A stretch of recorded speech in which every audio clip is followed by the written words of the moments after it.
Tenemos gente que nos va a contar importantes noticias, nos va a hablar sobre un proceso que sigue en desarrollo. Me refiero a Josué Gastelmondo. Él es el jefe de la misión en República Dominicana de la OIM. También está con nosotros Luis Enrique Meneses, quien es el presidente de Cadoven y también el responsable de o más bien el coordinador de las ventanillas de información migratoria que se desarrollaron con todo el proceso de normalización de venezolanos en la República Dominicana. Caballeros, buenos días, ¿cómo están?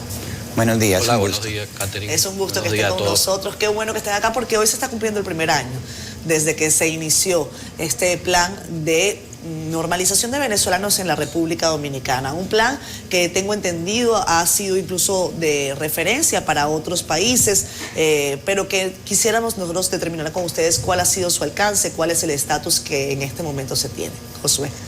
Muchas gracias. Bueno, reciban un cordial saludo. Muy agradable, Catherine, y al equipo.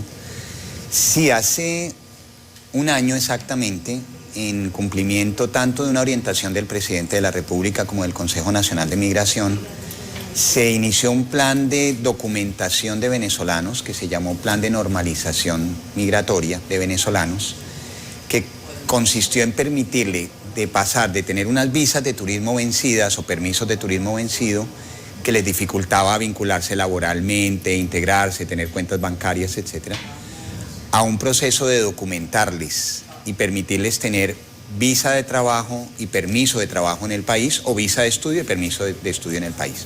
Más de 34.000 venezolanos durante este año pasaron de ese estatus migratorio irregular a esta condición. Además, cerca de ese grupo, más de 9.000 salieron del país, visitaron de nuevo Venezuela, regresaron. En su gran mayoría han entrado 8.800 de los 9.000, o sea que seguramente próximamente entran los demás. Se les permitió abrir cuentas bancarias con pasaportes vencidos y esa normatividad tanto de la Superintendencia como del Ministerio de Relaciones Exteriores se está implementando. Con el Intran se coordinó que pudieran tener acceso a licencias de conducir dominicanas, facilitando los trámites.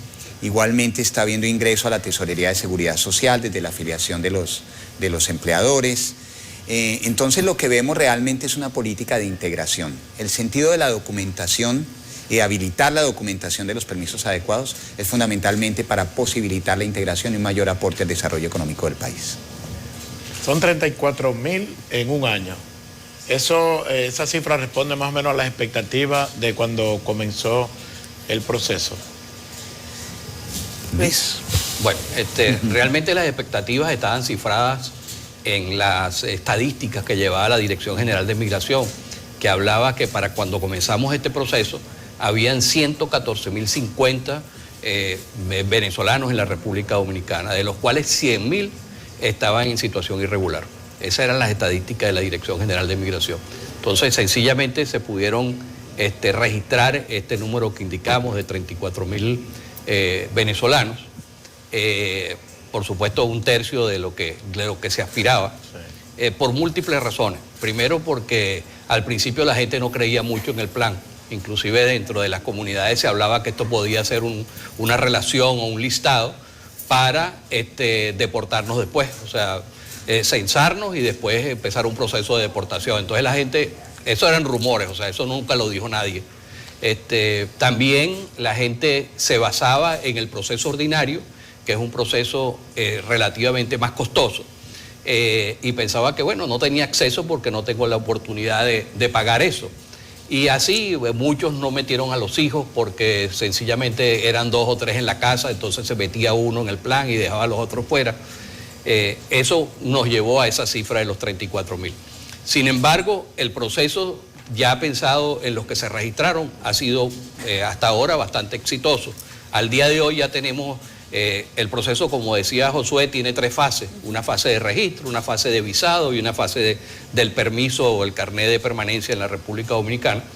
Y en la fase de visado ya tenemos 15.697 venezolanos de ese plan que ya tienen una visa estampada en su pasaporte y que ya le da una condición de regularidad dentro del país. Y aproximadamente unos 1.800 personas ya tienen su carnet de permanencia venezolano. Entonces, en ese sentido, pues creo que acordémonos que este plan, nada de la estructura o de la plataforma que estamos manejando hoy en día existía hace un año. O O sea, eso lo tuvimos, el plan, la resolución era del 19 de enero del 2021 y tuvimos 3 meses para armar la plataforma que nos permitió salir adelante con el plan. Meneses, de allá para acá, de Venezuela para acá, cuando se anunció el plan y mucho antes, dificultades para adquirir una libreta, muchas trabas, ¿ha mejorado en algo concomitante con el proceso que se lleva aquí? No, lo que sí se mejoró y fue el planteamiento que se le hizo al gobierno en su momento a través del Consejo Nacional de Migración, eran los problemas que tenían los venezolanos para poder regularizarse. Uno de ellos era que si teníamos 100.000 aquí, ese proceso, en el proceso ordinario, se inicia en el consulado de origen, que para los venezolanos sería Caracas. O sea que la gente tenía que viajar a Caracas y iniciar el proceso allá. Entonces una de las virtudes o las bondades o lo que el gobierno flexibilizó fue que ese proceso lo pudiéramos hacer en República Dominicana para los que se acogieran a este plan, que sencillamente era la población que entró al país en enero del 2014 hasta marzo del 2020. Ese es el lapso de los que pueden accesar al plan. Entonces ese fue un punto. El segundo punto era, como usted dice, por ejemplo, la imposibilidad o el problema para obtener la renovación o nuevas identificaciones, o sea, los pasaportes. Hoy en día eso se ha mejorado un poco, pero sin embargo, en el momento que empezó el plan, la gente pasaba un año o algo de eso para poder renovar o recibir un pasaporte nuevo. El gobierno accedió dentro del esquema de que pudiera hacerse registro con pasaportes vencidos, que eso fue muy importante, igual que el tema, por ejemplo, de los documentos apostillados, o sea, los documentos, por ejemplo, un acta de nacimiento, que es única, y se apostilla una vez, pero eventualmente a eso le dan un vencimiento. Entonces uno tiene que volver a sacar un acta de nacimiento, otra vez apostillarlo, y en Venezuela eso era un calvario. Entonces esas facilidades que dio el gobierno en este plan de manera especial, nos permitió pues que hiciéramos eso. La situación en Venezuela ha mejorado un tanto en cuanto al tema de la identificación, pero sigue siendo un problema, porque en el mejor de los casos tardaría 3 meses, 4 meses para uno obtener respuesta positiva de un proceso de identificación. Además de lo costoso. Claro. O sea, porque sacar un pasaporte venezolano desde aquí cuesta $280. Entonces, en esta población, que la mayoría estamos en economía informal, ahorrar $280 por persona para sacar un pasaporte, pues es bastante cuesta arriba. Incluso había un problema con el costo del proceso de aquí, que eran 2 o 3 mil, si ustedes me lo recuerdan cuánto era. Sí, bueno, el proceso en realidad uno lo tiene que comparar con el proceso ordinario. Y ahí también el gobierno fue bastante flexible con la población venezolana. El proceso ordinario cuesta visa y residencia aquí, sin meter que si estamos aquí tenemos que viajar, sin meter esa cantidad de dinero, lo que cuesta el pasaje, cuesta alrededor de 40.000 pesos. Este proceso para los adultos cuesta 16.000, para los menores 6.000. O sea, es sustancialmente más económico. Sin embargo, bueno, por las mismas razones que hablábamos antes, la gente en condiciones que está de economía informal, etcétera, cuando una familia son 3 o 4, claro, entonces son 16 por 4, pues ya hablamos la situación. Es bastante más económico, sigue siendo difícil accesarlo, pero bueno. ¿Qué pasa ahora? La pregunta es, ¿qué ocurre ahora? Esto es lo que ustedes han desarrollado con el tiempo. Además, es destacable que muchos de los que, por no decir la totalidad de los que han participado en este proceso de registro, hayan sido también venezolanos que voluntariamente decidieron incorporarse en una labor que ha sido reconocida como muy loable. Josué, ¿hacia dónde vamos? ¿Y qué pasa con la gente que no necesariamente se pudo acoger? Hubo una prórroga, ese tiempo se acabó. ¿Qué pasa con estos niños que no fueron niños o esposas o otros miembros de un grupo familiar que no tal vez hayan participado? Claro, como comentaba don Luis, esto el gobierno lo crea nuevo como una nueva política y crea la estructura para hacerlo. Entonces, ¿qué continúa? El Consejo Nacional de Migración el 29 de julio pasado acordó reabrir un registro por 2 meses. Porque el año pasado se abrió 30 días, ahora acordaron abrir 60. ¿Qué estaba esperando el gobierno? Que esa primera gente que se había inscrito, los primeros 40.000, avanzaran hacia el paso 2, ya de visados, para reabrir nuevamente un paso 1. Nosotros estamos recomendando al gobierno que ya es el momento de reabrir y hemos propuesto incluso algunas fechas hacia mayo, junio, que el gobierno está analizando para hacerlo. Lo segundo es que el gobierno montó un centro de visados porque no había manera de dar visados acá. Creó un centro de visados que está en Gasco, en la calle Socorro Sánchez. Ese centro de visados tiene hoy día citas de más de 100 personas diarias, a las cuales se les entregan 100 visas al día, que ya tiene copados varios meses adelante en términos de citas. Entonces eso continúa operando el centro de visados de la Cancillería para venezolanos. Y la Dirección General de Migración ya está habilitando y agilizando la entrega de carnet de la tercera fase. Entonces se va a abrir un nuevo registro, ya orientado por el Consejo Nacional de Migración, que lo estaban determinando sobre todo para que no congestionara el anterior y ya permita reabrirse. Nosotros esperamos que en los próximos días o semanas se reabra lo que sería el segundo ciclo de registro. Y se está avanzando con el tema de mayor integración. Es que más del 83% de los venezolanos y venezolanas que están acá tienen bachillerato hacia arriba, carreras, maestrías, especializaciones. Entonces lo que sucedía antes es que una persona, un médico, una enfermera, un ingeniero de sistemas, alguien con maestría en finanzas, que podía ayudar a la economía, estaba de mesero o vendiendo jugos o arepas. Ahora la idea es que pueda aportar al sector turístico, al sector salud, al sector educativo, y eso pasa primero porque ya tienen los documentos. Entonces individualmente se ve que ya están empezando a ingresar a nuevos cargos en los bancos, en otros espacios. Pero realmente la validación de títulos es supremamente importante. Entonces es un tema que venimos avanzando con la UAS a un término que creemos que puede mejorar. Hay unas experiencias en la región para convalidación de títulos más expeditos, sí, como ejercicios como Argentina o Chile, para venezolanos en particular. Es decir, el desafío ahorita está en la integración, en un mayor aporte a la economía nacional y en esta reactivación económica post-COVID. Creemos que tiene mucho más que aportar la población venezolana al desarrollo del país. Y eso lo va a hacer ya con lo que era una barrera, que era tener el permiso de trabajo, la visa. Ese tema ya está superado.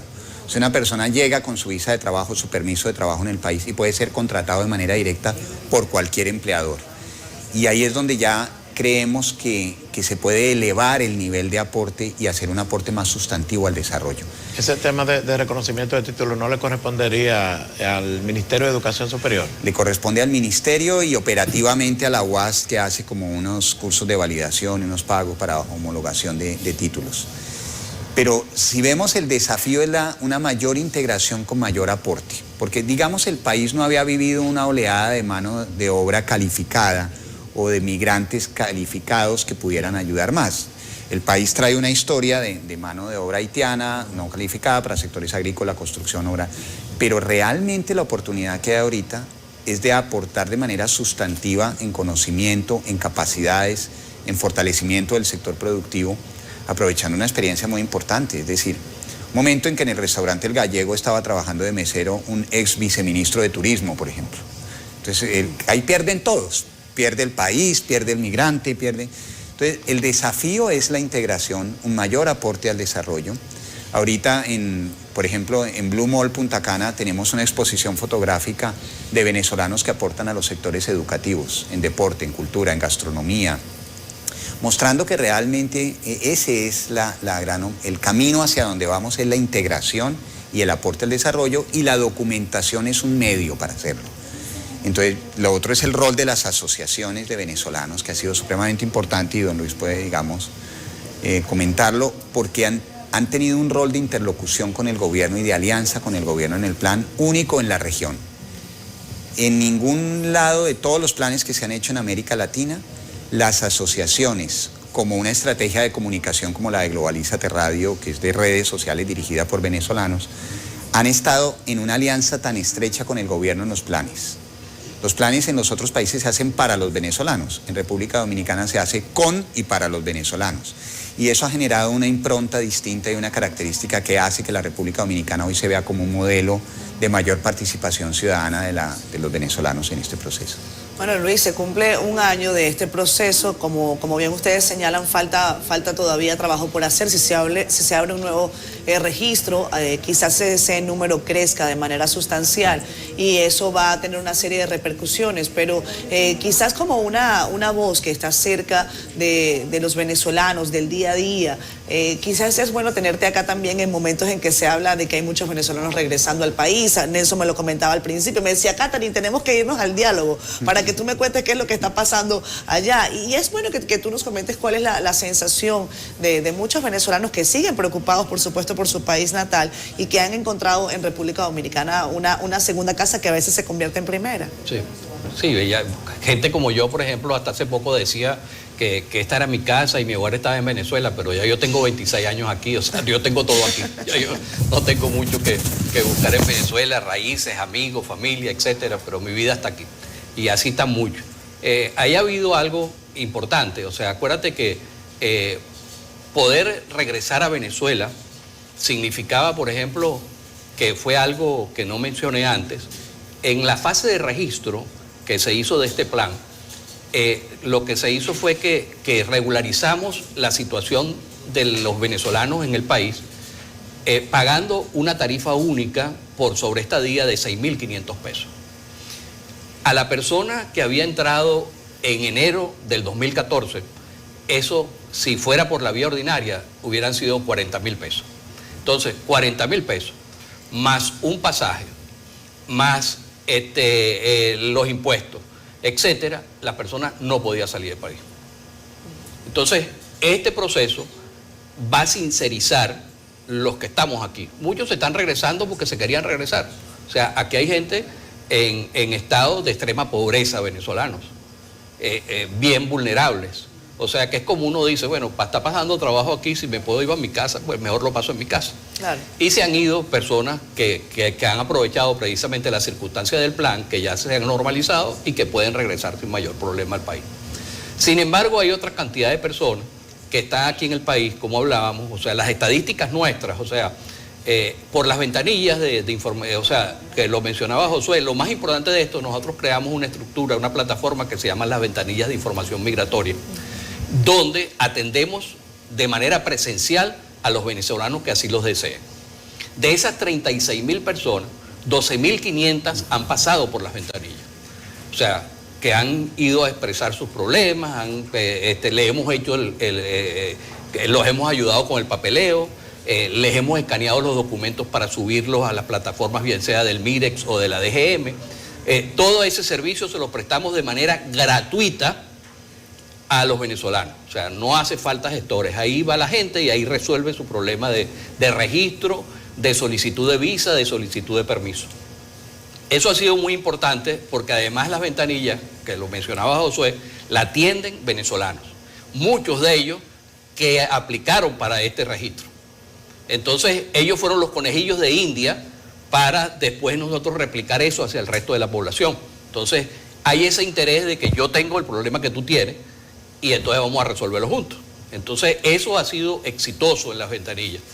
El otro es que cada una de las ventanillas es atendida por una asociación civil de venezolanos que ya está establecida de 5 o 6 años en el país, que conoce la gente de su entorno en Santiago, en Bávaro, La Romana, Boca Chica, San Cristóbal, el Gran Santo Domingo. Entonces todo eso ha facilitado un proceso que es inédito. O sea, este proceso no existe en ningún otro sitio. En todas las demás, inclusive las experiencias dominicanas, son autoridades dominicanas atendiendo al extranjero o autoridades de cualquier país atendiendo al extranjero, pero no es la misma relación, indudablemente. Entonces eso ha significado un proceso, si se quiere, bien amigable, exitoso, hasta donde se puede, porque hemos tenido que hacer un fast track. Esto se ha ido construyendo sobre la marcha. Además, empezaron en pandemia. Además que empezamos inmediatamente de eso. Entonces esto se ha ido construyendo sobre la marcha. O sea, eso del centro de visado. O sea, el centro de visado funciona como funciona cualquier consulado en el resto del mundo de la República Dominicana. Entonces, eso se tuvo que crear de cero. Ahí eso no existía. La misma plataforma de la Dirección General de Migración, como hablábamos de una serie de flexibilidades que el gobierno permitió en la resolución, no se podía hacer con el proceso ordinario. Entonces hubo que crear toda una plataforma. Todo esto combinado, primero que, como siempre, le damos la gracia al gobierno, al Estado y a los dominicanos en general por darnos esta bendición para los venezolanos. Porque realmente hace un año aquí había gente llorando de qué podía hacer con su vida. Lo que es importante también señalar el tema de la migración. Siempre vemos la migración en los países como una carga. Oye, ahí viene un gentío, etc. Pero esta migración puede ser de beneficio para el país. Yo siempre señalo que uno de los puntos más importantes en el desarrollo de Venezuela fue la migración de los europeos en los años 50. O sea, italianos, españoles, portugueses que llegaron a Venezuela y nos ayudaron, pero enormemente, al desarrollo del país que después tuvimos durante muchos años, en una bonanza increíble, gracias a ese esfuerzo. Entonces yo creo que si nosotros podemos administrar una migración como esta que señalábamos en esa estadística de esas 12.500 personas que se han registrado, el 81% de esas personas tienen títulos de bachiller hacia arriba.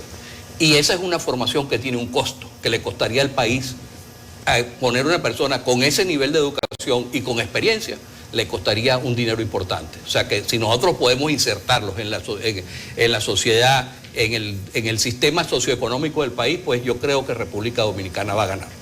Bueno, a ambos les agradecemos que nos hayan acompañado en esta mañana, Josué Gastelbondo y Luis Meneses, representantes, en este caso, del plan de normalización de venezolanos en la República Dominicana desde la Organización Internacional de las Migraciones, OIM, con su representación en República Dominicana, y Luis Meneses de los venezolanos en el país, porque ya Luis pertenece a tantas asociaciones que yo no les voy a decir porque son muchas, pero es importante el trabajo que ellos han venido desarrollando. Gracias, caballeros, que tengan excelente... Gracias a ustedes por el tiempo y la oportunidad de expresar todo. Muchas gracias, ¿no? Y cerraría diciéndoles que nosotros como Naciones Unidas vemos que esto ha sido una apuesta común de la Unión Europea, del gobierno de Estados Unidos, incluso aportes del gobierno de Colombia, el compromiso de la Cancillería, de todo el gobierno, de la sociedad venezolana, pero una gran acogida de la sociedad dominicana. Entonces. Gracias, Josué.